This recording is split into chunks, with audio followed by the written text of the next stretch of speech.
পুজোর আগে বাড়িঘরটা ভালো করে পরিষ্কার করে নিলাম। স্নান সেরে মন্দিরে গেলাম পূজা দিতে। রাধে রাধে বন্ধুরা, তোমরা সবাই কেমন আছো? আশা করছি তোমরা সবাই ভীষণ ভালো আছো।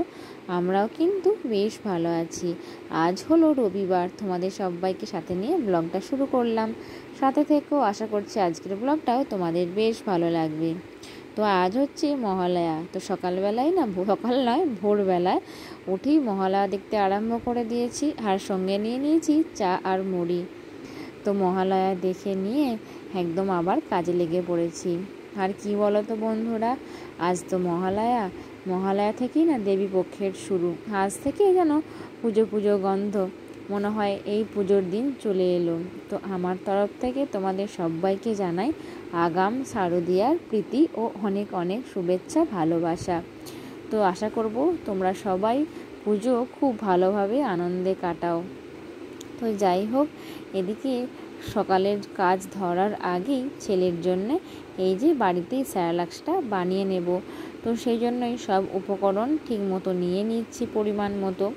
তো মুগ ডাল, মুসুর ডাল, গম, ছোলার ডাল, কাজু, আমন্ড আর ছিল সেদ্ধ চাল, এগুলো সব পরিমাণ মতো নিয়ে নিয়েছি।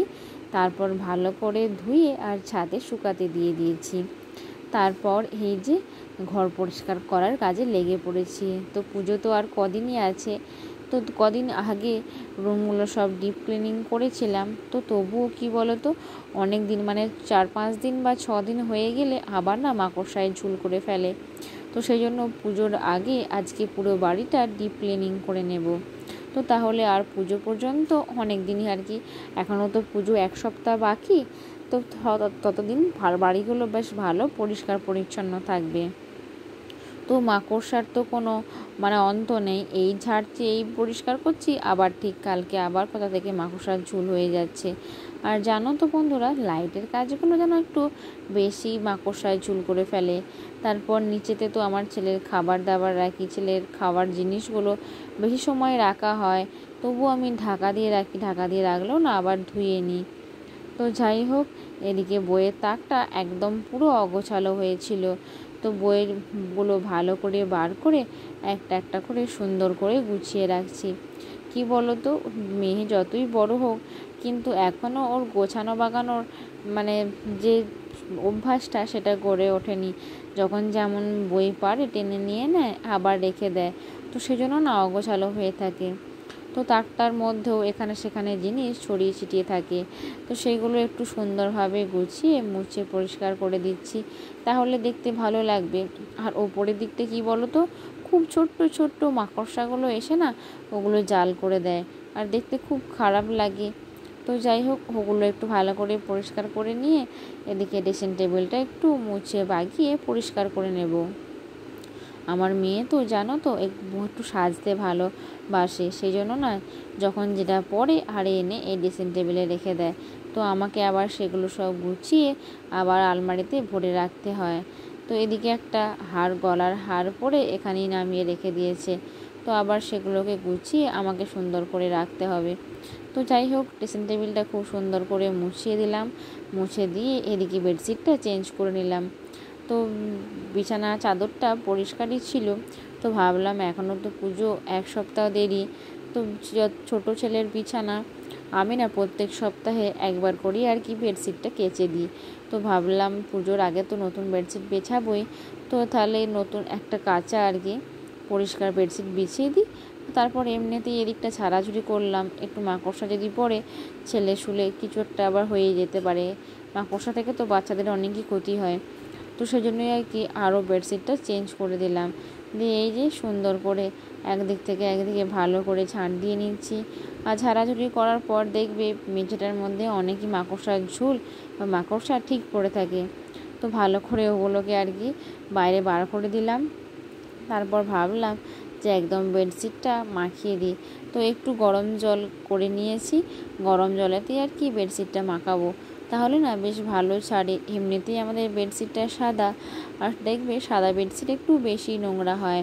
তো সেই জন্যই ভাবলাম একটু গরম জল গিজারে করে নিয়েছি। তারপর এই যে মাখিয়ে দিচ্ছি গরম জলের মধ্যে। তো গরম জলে তো আর মশারিটা দেবো না, সেজন্য মশারিটা এখনও রইলো, জলটা একটু ঠান্ডা হওয়ার পর তারপর মশারিটা দেবো। তো যাই হোক, ওগুলো সব সার্ফ দিয়ে ভিজিয়ে চলে এলাম। তারপর এই রুমটার মধ্যে ঝাড়াঝুড়ি করে নিচ্ছি। তো দেয়ালগুলোতেও না ক্যামেরার মধ্যে ঠিক বোঝা যাচ্ছে না, কিন্তু দেয়ালগুলো কেমন সাদা মতো হয়ে গেছে, আর একটু না ঝেড়ে দিলে না দেখতে ভালো লাগে না। তারপর এদিকের পাখাটাও ধুলো বসে গেছে, তবুও এই দুদিন আগেকার নতুন পাখা লাগানো, ঠিক মানে রাতে বা দুপুরে চালানো হয়, তো কোথা থেকে যে ধুলো এসে ফ্যানগুলোর ব্লেডে লেগে যায় বুঝতে পারি না।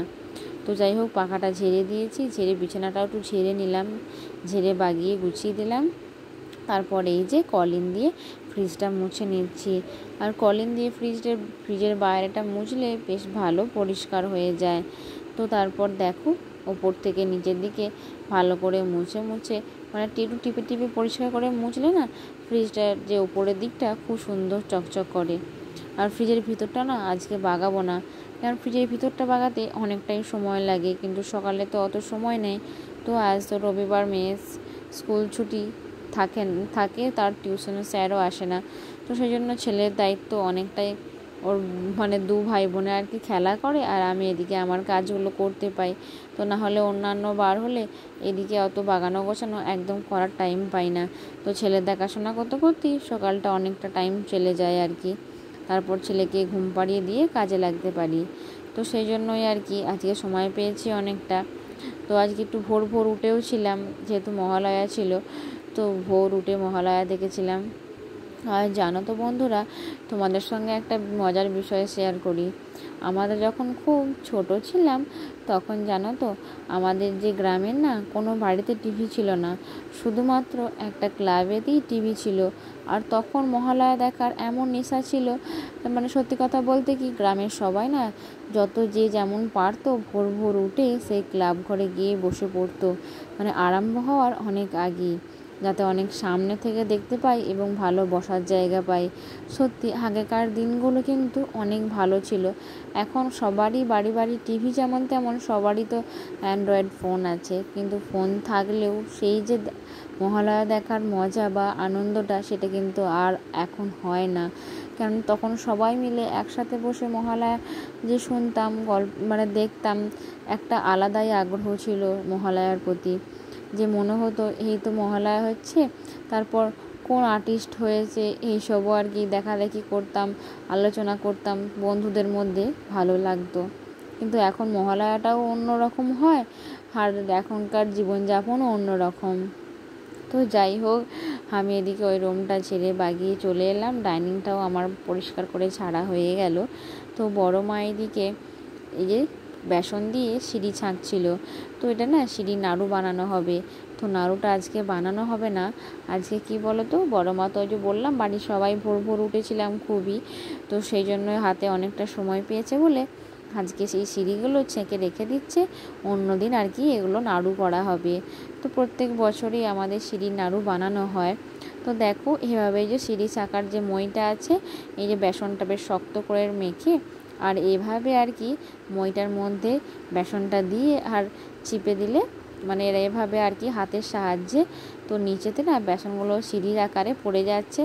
এবং এই যে কড়াইয়ে তেল দেওয়াই আছে, তেল গরম তেলে আর কি বেসনগুলো পড়ে এইভাবে হয়ে যায়। তারপর খুন্তি করে না চাড়িয়ে দিয়ে এভাবে উল্টে উল্টে ভাজতে হয় আর কি। তো লাল লাল করে ভাজা হয়ে গেলে তারপর তুলে নিতে হয়। তো আমাদের তো প্রায় পুজোর সময় ওই 2 কেজি বেসনের সিঁড়ি ছাঁকা হয়, আর এই নাড়ু করা হয় প্রায় 100টার মতো সিঁড়ি নাড়ু হয় আর কি। তো আমাদের বাড়িতে হয়, ননদ দিকে মানে আমার যে ননদ আছে তাকে দিতে হয়, পিসি শাশুড়িকে দিতে হয়। তো বাড়িতে খাওয়ার পরও আর কি সবাইকে দিতে হয়, তো সেই জন্য অনেক বানানো হয় সিঁড়ির নাড়ুটা। তাছাড়া তো নারকেল নাড়ু আছে, চিনির নাড়ু, গুড়ের নাড়ু, তিলের নাড়ু, মুড়ির নাড়ু, খইয়ের নাড়ু, অনেক রকমের নাড়ু বানানো হয়। আর জানো তো এই পুজোর সময় কিন্তু মানে বিশেষ করে এই দুর্গা পুজোর সময় নাড়ু খেতে বেশ লাগে। তারপর মুড়কি বানানো, চাল ভাজা বানানো, এরপর একে একে হবে আর কি। তো পুজো মানেই আর কি সত্যি করে বাড়িঘর পরিষ্কার করা, এসব খাবার দাবার বানানো, নতুন জামা কাপড়, সবটাই একটা অন্যরকম আনন্দ।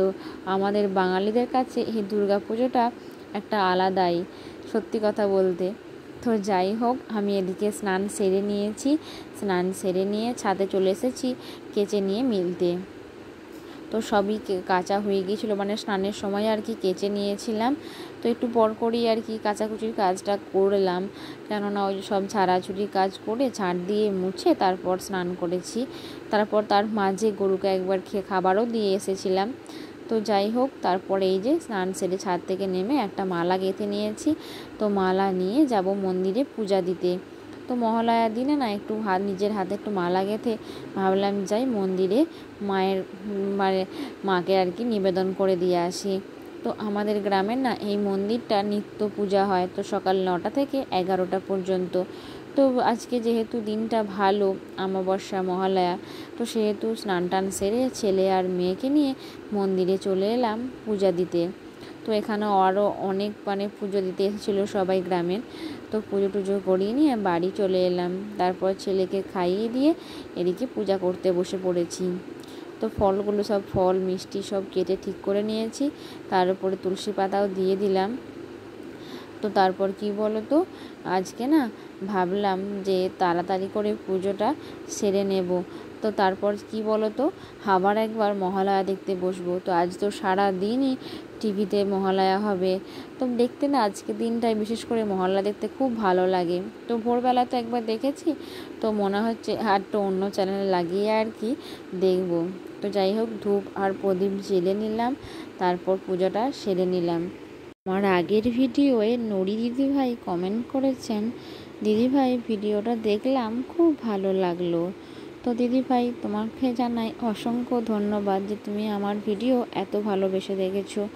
তো যাই হোক, তোমার এত সুন্দর কমেন্টটা পড়ে আমার খুব ভালো লাগলো। কি বলো তো বন্ধুরা, তোমাদের এই নতুন নতুন কমেন্টগুলো পড়লে না আমাদের ভিডিও বানানোর অনেক অনেক উৎসাহ বাড়ে। তো যাই হোক বন্ধুরা, আজকের ভিডিওটা এখানেই শেষ করলাম। আবার দেখা হবে নেক্সট ভিডিওতে। রাধে রাধে।